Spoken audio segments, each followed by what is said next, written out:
Nous allons passer à la seconde intervention de Guillaume Bergerot sur le thème de la confusion autour du juste, légal et légitime. Et ensuite, nous passerons à un temps de questions. Alors, je vous remercie tout d'abord du fond du cœur de m'avoir invité à participer à ce colloque. J'y retrouve des amis et je me réjouis également de nouvelles rencontres suscitées par notre intérêt commun pour la quête du juste et pour la protection de l'enfance. Alors, mon sujet est assez proche de celui traité par le professeur Bastide, et pour tout vous dire, jusqu'à hier soir encore, j'avais 3 pages sur l'émancipation des désirs que j'ai fort heureusement écarté de ma communication. L'historien du droit que je suis, spécialiste plutôt de la justice royale au XIIe siècle, va s'avancer prudemment sur le terrain de la philosophie et remercie par avance les philosophes de leur indulgence. Rejeter le droit naturel revient à dire que tout droit est positif, autrement dit que le droit est déterminé exclusivement par les législateurs et les tribunaux des différents pays. Or, il est évident et parfaitement sensé de parler de lois et de décisions injustes. En portant de tels jugements, nous impliquons qu'il y a un étalon du juste et de l'injuste, qui est indépendant du droit positif et qui lui est supérieur. Un étalon grâce auquel nous sommes capables de juger du droit positif. Cette citation bien connue de Léo Strauss nous permet d'entrer immédiatement dans le vif du sujet, à savoir la confusion régnant aujourd'hui entre le juste, le légal et le légitime. Qu'est-ce que la confusion d'abord ? La confusion est le fait d'identifier une chose à une autre jusqu'à les rendre indiscernables. Cette assimilation abusive peut être volontaire ou involontaire. Elle débouche en tout cas systématiquement sur une erreur. S'il est aisé de définir la légalité qui n'est qu'une exigence formelle qui désigne une norme produite par la loi ou conforme à la loi, il est en revanche plus difficile de définir le juste et la légitimité, qui sont des notions qui dépassent le droit. Legitimus, en latin classique, signifie ce qui est conforme à la lex, à la loi. L'on pourrait en déduire que la légitimité se confond toujours avec la légalité. Par conséquent, ce qui est légitime oblige. Encore faut-il savoir de quelle loi on parle. Par rapport aux règles qui sont effectivement obéies, il semble que la légitimité les déborde. La légitimité se réclame d'une idée morale supérieure au droit établi. Comme l'a montré le professeur Ayuso, cette synonymie entre legalis et legitimus existait en droit canonique pour une raison simple, c'est que le droit canonique découlait d'une loi plus haute, la loi divine et la loi naturelle. Ce qui fondait la légitimité du droit canonique, c'était sa conformité avec la loi divine et la loi naturelle. Quant au juste, pour les modernes, il est réduit à la légalité. Pour les anciens, le juste est dans la légalité, à condition de respecter des normes transcendantes. Ces notions sont aujourd'hui souvent confondues, interverties, inverties. Notre siècle vit dans la confusion sémantique la plus totale. Cette confusion est d'ailleurs entretenue. Le vocabulaire des élèves et des étudiants s'est considérablement appauvri. La maîtrise du français semble relever du dispensable dans l'enseignement. Mais pour une raison simple, c'est que les mots, dans la perspective nominaliste, ne désignent que des réalités abstraites, ils n'ont pas de sens intrinsèque. Et donc, cette confusion a eu des artisans, les philosophes des Lumières en particulier, qui ont systématiquement employé le vocabulaire classique en révolutionnant le sens. Cette confusion entraîne aujourd'hui des situations ubuesques, alors que l'on bâtit progressivement un droit pour les animaux au nom de l'antispécisme, on nie les droits les plus élémentaires de l'enfant. Par ailleurs, la politique actuelle, la politique sanitaire, consacre une sorte de religion de la santé et de la vie, sacralisant cette vie biologique comme droit individuel aux dépens de l'ensemble de la communauté politique, alors même qu'elle envisage l'avortement comme un progrès et l'euthanasie comme une évolution souhaitable. Si l'on est autorisé aujourd'hui à parler de confusion, dans notre pensée moderne, ça sera l'objet du grand 2, c'est qu'il a existé, me semble-t-il, au préalable, une clarté de la pensée classique, ça sera l'objet d'un grand 1. La clarté des classiques. Pour les classiques, c'est-à-dire la philosophie gréco-chrétienne, le droit est un art, c'est-à-dire une activité pratique ordonnée à des fins naturelles qui la définissent et qui lui donnent son sens. Alors que le droit moderne se donne pour objectif, au gré des différentes idéologies, d'émanciper l'homme, comme l'a montré le professeur Bastit, de garantir sa liberté, de lui assurer l'égalité ou même, à présent, de le conduire au bonheur, la doctrine classique assigne au droit une fin en apparence plus modeste, le juste. Pour les juristes consultes romains, héritiers de la philosophie grecque, le droit est cela qui est juste. La loi positive, qui est l'une des sources du droit, a donc pour objet le juste. L'ordre naturel et le juste naturel, source de légitimité de la loi. La loi pour les classiques n'est pas la volonté humaine. La doctrine classique postule que le monde n'est pas chaotique, qu'un ordre rationnel existe, un ordre rationnel et juste, et qu'il est possible de l'appréhender par la raison. Comment découvrir cet ordre rationnel ? En observant la nature. Non pas une nature humaine construite par l'esprit des philosophes du XVIIIe siècle, dans leur salon en buvant du thé, une nature abstraite et subjective. Non pas en cherchant le fondement du droit dans cet homme idéal, tout parfait et solitaire, inventé par Rousseau. Au contraire, pour les classiques, dans la lignée d'Aristote, il s'agit d'ancrer la philosophie dans l'observation du réel. La méthode d'Aristote est expérimentale. Elle part d'une observation scientifique de ce qu'est la réalité, et notamment de ce qu'est l'homme et de ce qu'est l'homme dans ses relations. Que nous apprend le réel ? L'observation de la nature, l'homme est un être raisonnable, spirituel, ordonné au bien et sociable. L'homme est un animal sociable, et cette sociabilité s'exprime au départ dans la famille, qui est un fait de nature. La cité, société plus parfaite qu'arotarsique et propre à conduire l'homme plus parfaitement vers la vertu, est ainsi une société des familles.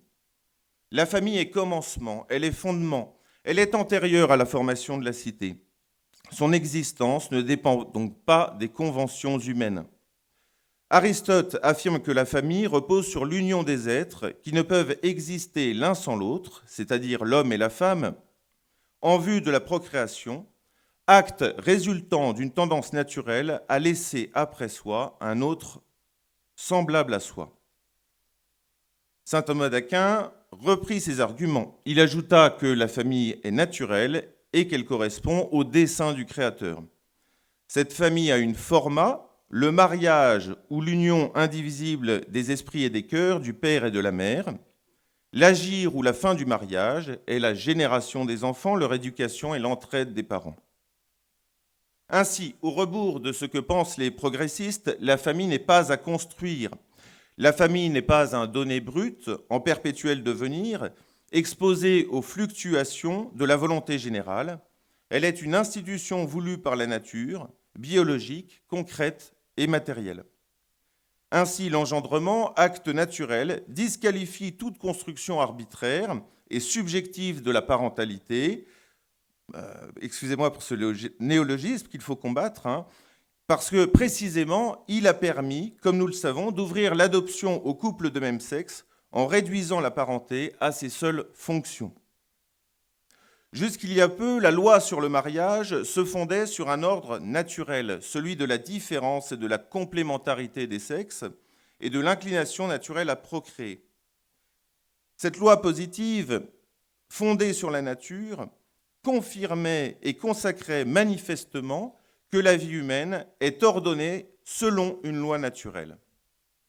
Les lois ouvrant le mariage aux couples de même sexe, puis les lois ouvrant la PMA aux couples de lesbiennes ont non seulement visé à abolir cet ordre naturel, mais plus grave encore, elles obligent les membres de la société à reconnaître par leur consentement tacite qu'il n'y a pas d'ordre naturel et que la volonté humaine est toute puissante.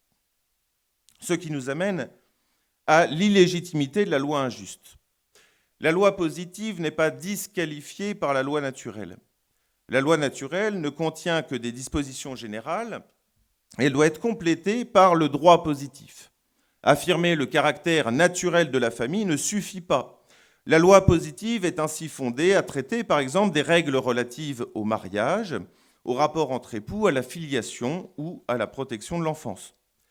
Mais la loi positive, œuvre de raison ancrée dans la nature, doit prudemment dégager le juste de l'observation de cette nature et en être le prolongement logique.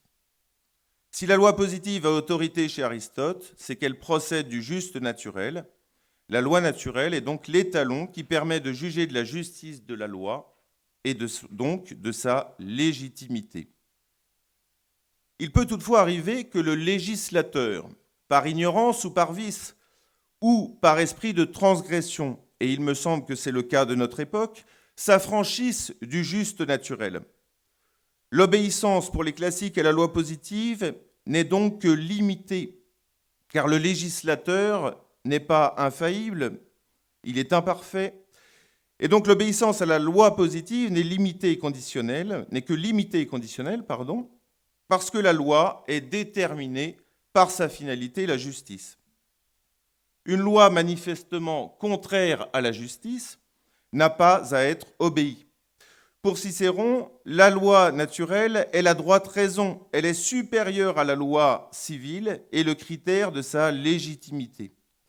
La loi civile, nous dit Cicéron, ne peut ni l'abroger ni la contredire. Cette loi, nous dit Cicéron, ne saurait être contredite par une autre, ni rapportée en quelques parties, ni abrogée tout entière. Par conséquent, poursuit-il, ni le Sénat, ni le peuple ne peuvent nous délier de l'obéissance à cette loi.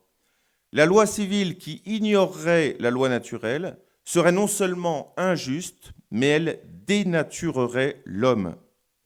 Ce dernier ne peut la méconnaître sans se fuir lui-même et sans renier sa nature. La pensée chrétienne renchérit sur l'illégitimité de la loi injuste. Saint Augustin soutient qu'une loi injuste n'est pas une loi. Lex non videtur quae iusta non fuerit, nous dit-il dans le De Libero Arbitrio. Dans la Somme théologique, saint Thomas affirme que doit être appelée loi inique, lex iniqua, ou encore corruption de la loi, corruptio legis, la lex qui s'écarterait de la raison. Quelle attitude, dès lors, adopter face à cette loi inique? Peut-on refuser de lui obéir après avoir consulté le tribunal de la conscience? Saint Thomas répond avec mesure. Il distingue en fonction du degré d'injustice de la loi. Si la loi est injuste dans son objet ou dans ses modalités, l'on n'est pas tenu en conscience d'y obéir, sauf si la rébellion contre la loi doit être cause de scandale ou de désordre. Dans ce dernier cas, on peut être tenu de céder son droit, car dans la logique chrétienne, la paix est préférable à la stricte justice. Toutefois, les lois iniques, directement en contradiction avec la loi divine, obligent en conscience à s'opposer au pouvoir, car il vaut mieux obéir à Dieu plutôt qu'aux hommes. C'est ce qu'a rappelé courageusement Benoît XVI en évoquant les principes non négociables. En posant ce principe, le docteur angélique, comme souvent, n'innove pas. Il se situe dans le droit fil de la philosophie païenne de l'Antiquité. Derrière cette justification de la résistance à la loi injuste résonne, bien entendu, en écho le cri d'Antigone. Il s'ensuit que le législateur doit être prudent, car il n'est pas infaillible, et que la loi ne peut pas arrêter par sa généralité, ne peut pas tout arrêter, car par sa généralité, elle n'est qu'une mesure du juste, nous dit saint Thomas d'Aquin. Il appartient donc aussi à la prudence des praticiens de corriger par l'équité cette possible injustice de la loi. La frénésie législative qui agite le monde moderne, la volonté de légiférer sur tous les sujets de notre temps, contraste en la matière avec la prudence des Romains. Par conséquent, le souverain qui promulguerait une loi injuste met aussi en cause sa propre légitimité. Car de même qu'une loi se définit par sa fin, le régimen du souverain est lui-même soumis au principe de finalité. Le souverain n'est pas le maître du sens de son autorité politique. Celle-ci n'est légitime que si elle est ordonnée à sa fin, c'est-à-dire le bien commun. Qu'est-ce que le bien commun? C'est la poursuite du bien objectif de la communauté qui profite à tous ses membres. Il recouvre la paix, la justice, l'amitié et la vie bonne. Le droit naturel est constitutif de ce bien commun, car la justice n'existe pas sans le respect du droit naturel. Ainsi, un souverain qui légifère au mépris du droit naturel n'exerce-t-il plus un régimen, office de service orienté au profit de tous par la poursuite du bien commun, mais une domination? Au Moyen Âge, il est donc légitime de s'opposer à lui. Et je me rappelle d'une émission je me rappelle plus de son nom tellement il est insignifiant, mais le Petit Journal, le journaliste du Petit Journal qui avait présenté justement les manifestants de la Manif pour tous comme des médiévaux, donc avec une caricature de Jacouille la fripouille, etc., qui était censé les discréditer. Mais il y avait du vrai, effectivement, dans cette présentation, en ce sens que résister à la loi injuste est une doctrine profondément médiévale. Les lois progressistes en droit de la famille ou en bioéthique ne sont pas simplement une révolution, une transgression anthropologique majeure, elles sont la marque d'une véritable tyrannie, si ce n'est davantage. Ce qui nous amène à présent à traiter de la confusion des modernes. La confusion des modernes. Alors que l'homme antique recherchait par l'observation du cosmos l'ordre naturel et le sens de la vie, alors que l'homme médiéval cherchait à conjuguer l'observation du réel et la contemplation des lois divines pour bâtir un ordre juste et comprendre le sens des choses, l'homme moderne est devenu le maître du sens. La philosophie moderne du droit est née d'un rejet de la loi naturelle classique et de toute transcendance. L'homme est né libre et partout il est dans les fers. Cette citation bien connue de Rousseau résume tout le projet de la modernité philosophique. Il s'agit d'émanciper l'homme et de le libérer de ses chaînes.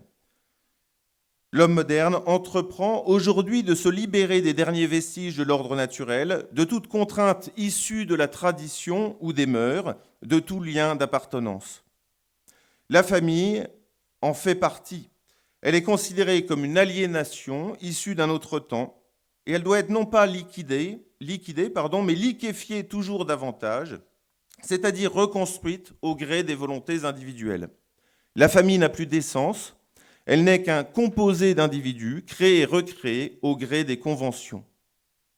Cette émancipation, on l'a vu, a des racines anciennes, mais elle s'est brusquement emballée à partir des années 60. Encore relativement respectueuse des mœurs traditionnelles, notre société et sa volonté émancipatrice est devenue plus radicale. L'homme de la modernité tardive, nous avons préféré avec Philippe Benetton cette expression qui, à la différence de celle de postmodernité, a l'avantage de montrer qu'en fait, cette postmodernité est en parfaite continuité idéologique avec la modernité. Mais il n'empêche que la postmodernité rejette la modernité en ce sens qu'elle était encore trop timorée. Alors que la raison était servante, la raison moderne devient conquérante. Le droit ne sera plus défini par son objet, par sa fin, mais par son origine, la volonté générale. Et cette autonomie, à l'égard de la justice, conduit la loi à n'être plus qu'un instrument au service de l'émancipation individuelle.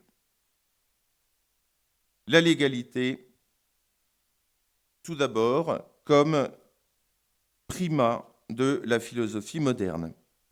Pour les modernes, la loi ne doit pas être respectée parce qu'elle est ordonnée à la justice.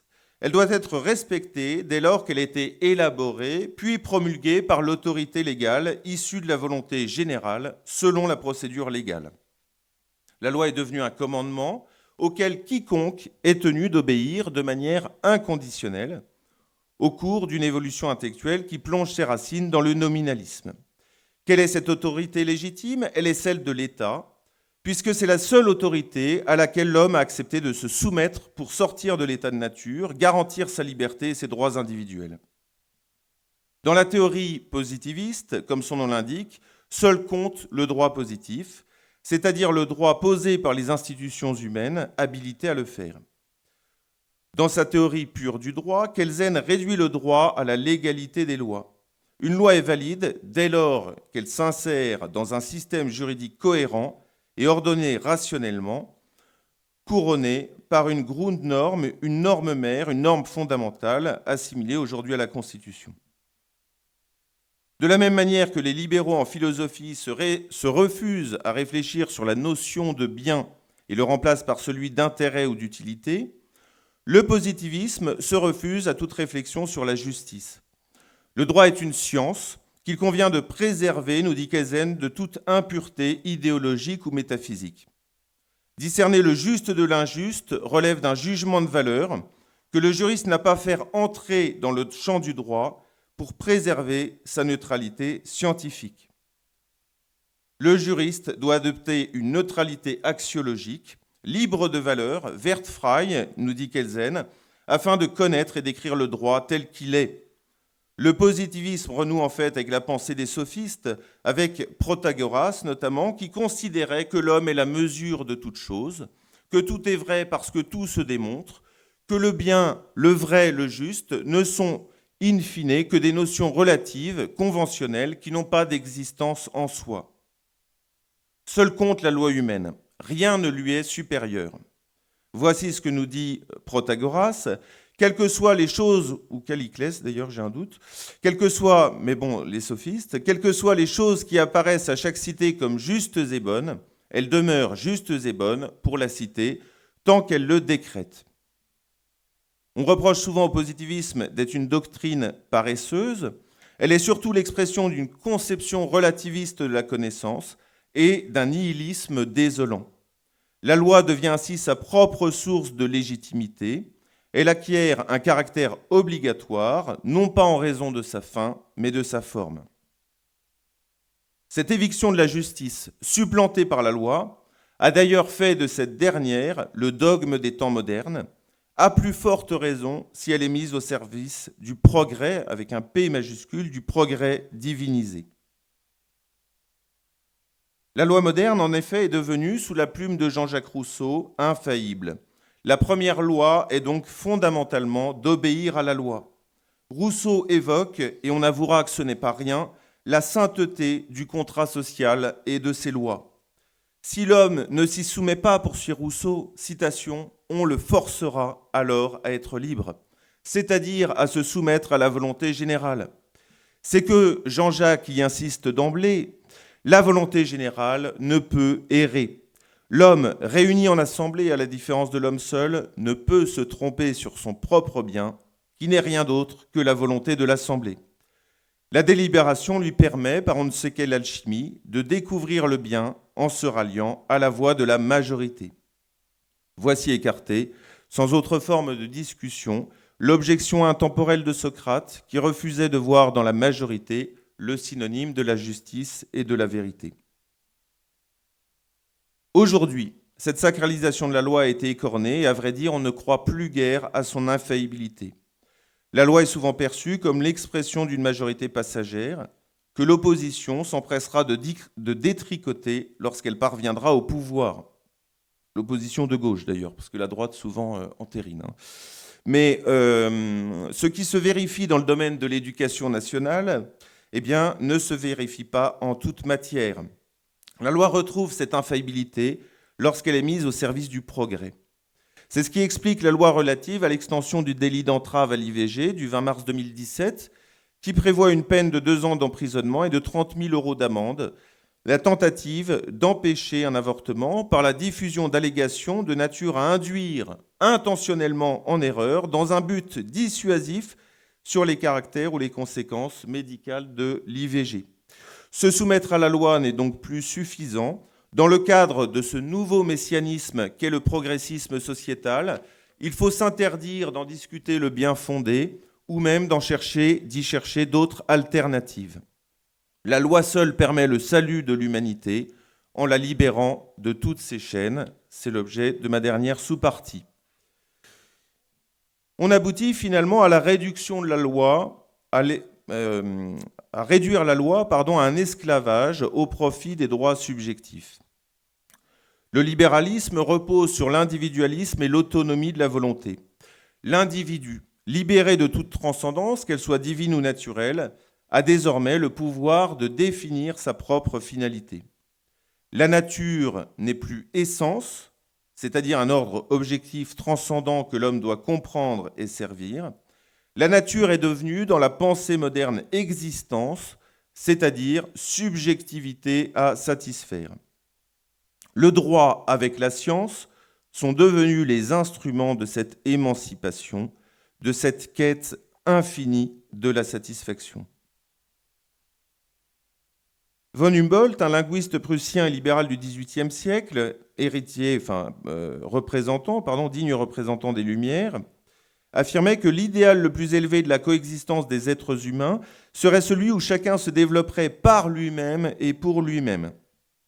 Ce n'est rien d'autre, finalement, que le principe même du vivre ensemble, qui est une réduction bien pauvre de la vie commune, mais que l'on ne peut s'empêcher de regretter en ces temps de confinement, mais qui ne signifie guère plus que la vie donc d'individus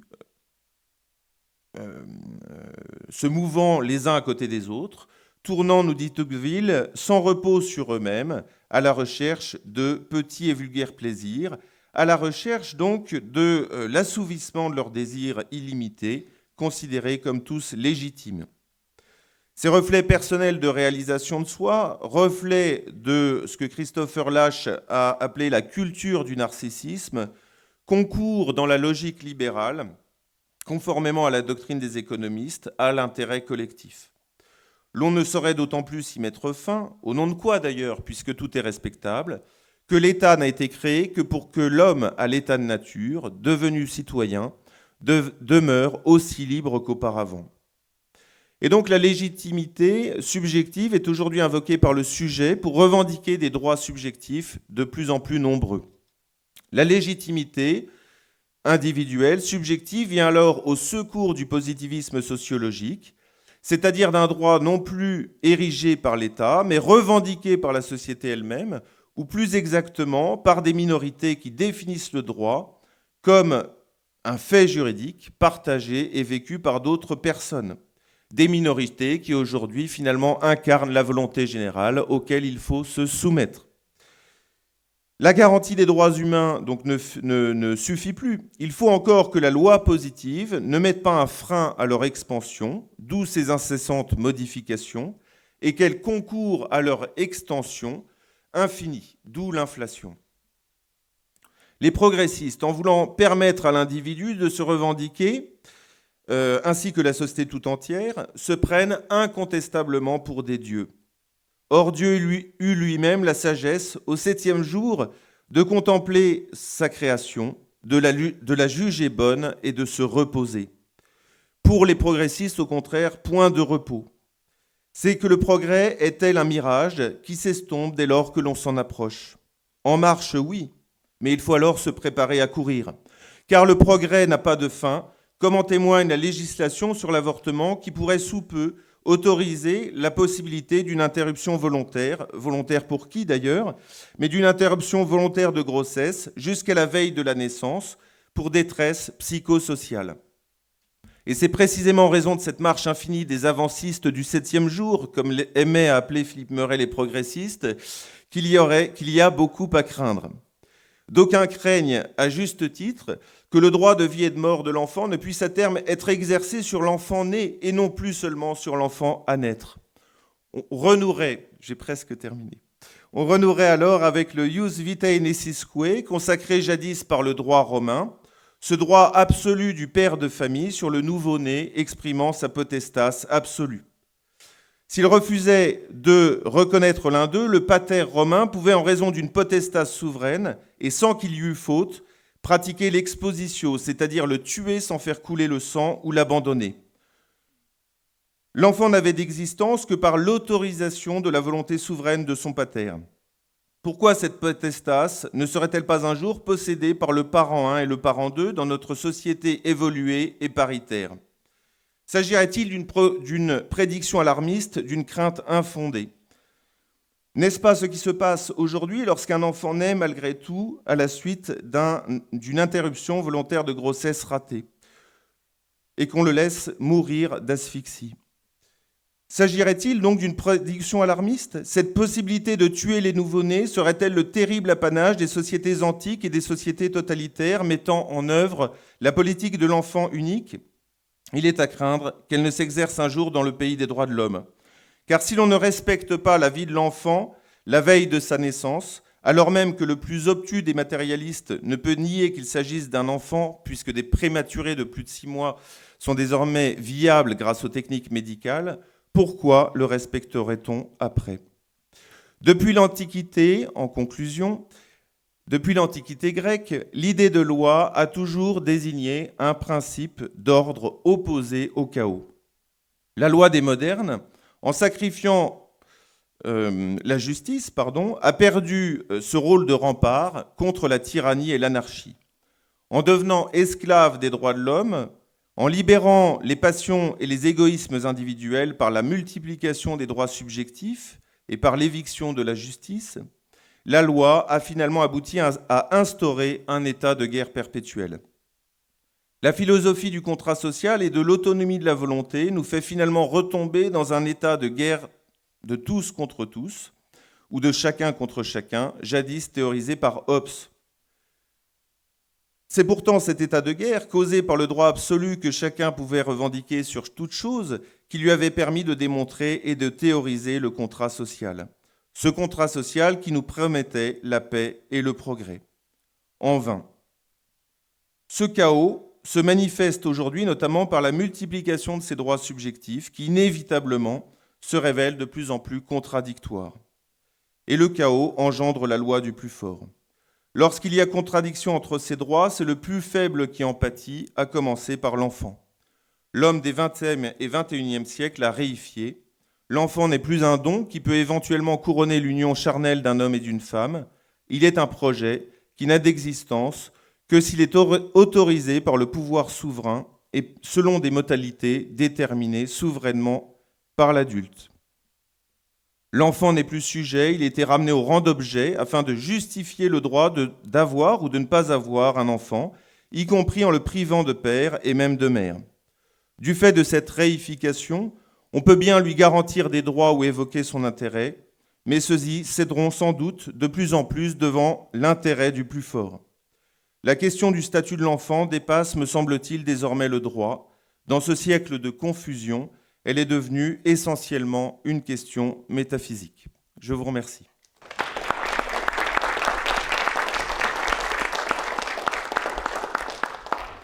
Ma première question s'adressera à Michel Bastit. En conclusion, vous avez évoqué des pistes de solutions, et notamment de former les juristes au droit naturel classique, parce que je pense que tout le monde est d'accord dans cette salle pour cette solution, mais après concrètement, comment on peut faire, hormis quelques universités, comme vous l'avez dit, qui résistent, si je peux utiliser le mot, est-ce qu'on peut réussir à former tous les juristes de France à ce droit naturel classique, ou n'est-ce pas utopique? Écoutez, je n'ai pas de réponse directe. Il y a justement, c'est de nouveau une question prudentielle. Mais tout de même, il me semble que dans certaines institutions, dont certaines sont représentées à notre colloque, on peut essayer, à travers justement l'étude de l'expérience juridique, et cette expérience juridique, elle est longue, elle s'étend sur des siècles, elle est réfléchie. C'est à travers cela, il ne s'agit pas de former les juristes, je veux dire, uniquement d'un point de vue théorique, mais apprendre à être un bon juriste, c'est au fond apprendre à être juste. Et beaucoup de lois étaient un certain nombre de jurisprudence, de jugements. Il y a une façon d'apprendre le droit, me semble-t-il, qui devrait et pourrait être, au fond, un apprentissage de la justice. Non pas que les règles de droit doivent être négligées, etc., mais elles peuvent être restituées pour beaucoup d'entre elles. Elles ont un sens, justement, en tant que mise en œuvre d'une justice, si vous voulez. Et je crois que c'est là qu'il faut essayer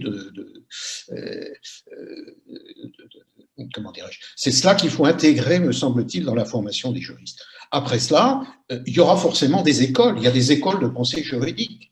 Il y a forcément des gens qui n'acceptent pas ce programme. Oui, mais je pense qu'il faut essayer de le diffuser. J'ajouterai à cela que déjà, l'enseignement du droit naturel n'est pas le monopole des cathos. Hein. Il y a au sein des facultés de droit bon nombre de résistants aussi, qui vivent bien en vivant cachés, mais qui vivent bien quand même, et qui peuvent transmettre à leurs étudiants justement ces bases de la philosophie. Mais nous n'intervenons que de manière secondaire, en fait, parce que au préalable, il faudrait réintroduire ces bases déjà dans l'enseignement primaire, secondaire, parce que si cette confusion, si ces avancées sont possibles, c'est aussi parce qu'on a, comme le disait Tocqueville, préparé l'homme à toutes ces choses, hein, et notamment par le biais de l'éducation nationale, qui n'éduque plus et qui n'est plus nationale, et qui de fait commence par à enseigner la philosophie en disant qu'elle commence précisément à Hobbes. L'existence du nominalisme, j'en ai eu connaissance pour ma part qu'en arrivant à la faculté, alors que c'est un tournant crucial, comme l'a montré Michel Villet dans l'histoire de la philosophie. Cette éducation qui, en philosophie nationale aussi, casse la chronologie, ce qui est voulu précisément pour montrer qu'il y a une rupture entre la philosophie classique et la modernité, et puis sans parler effectivement de ce relativisme qui est enseigné, relativisme qui cesse dès lors qu'il s'agit de parler du gender et de toutes ces avancées progressistes, où là effectivement il faut les tenir pour un progrès acquis, inévitable, historique, et se garder de compter parmi les rétrogrades. Voilà. Je renchéris une seconde sur notre collègue. C'est le programme, au fond, de ce que Léo Strauss appelait la lecture des grands livres. C'est cela qui est, au fond, une des parties du programme, précisément, et qu'il faut réintroduire, en effet, je crois, le plus possible et le plus vite possible dans l'éducation. Et les grands livres, c'est les grands philosophes, les grands penseurs, dans divers domaines, d'ailleurs. Je voulais ajouter un complément à ma première question, Monsieur Bastit. Vous avez donc également parlé de former de bons législateurs.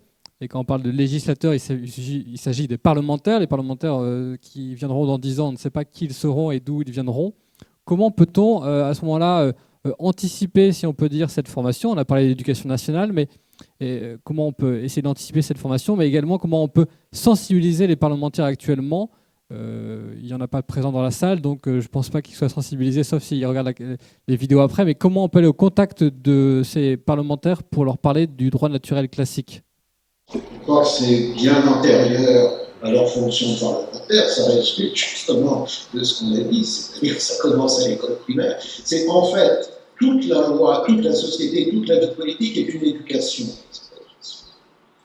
Et donc, c'est l'ensemble de la société et de la civilisation qui produit les législateurs qu'elle mérite, en quelque sorte.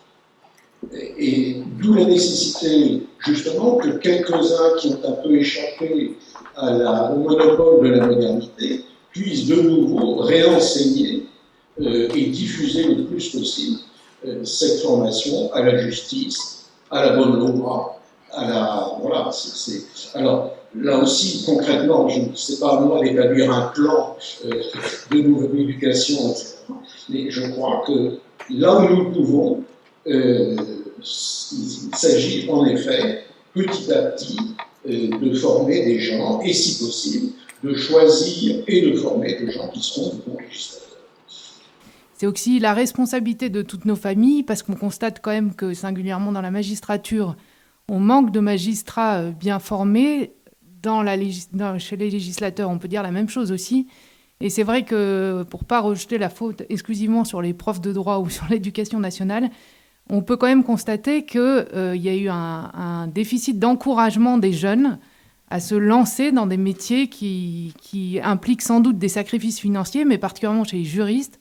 Moi, je regrette toujours de voir ces cohortes qui se dirigent vers les fusions-acquisitions et le droit fiscal, alors que souvent ce sont des gens intelligents, qui réfléchissent bien, mais qui rejoignent, il y en a peut-être dans la salle, qui rejoignent des domaines où peut-être on a moins besoin d'eux et on aurait plus besoin d'eux dans la magistrature ou dans un engagement politique.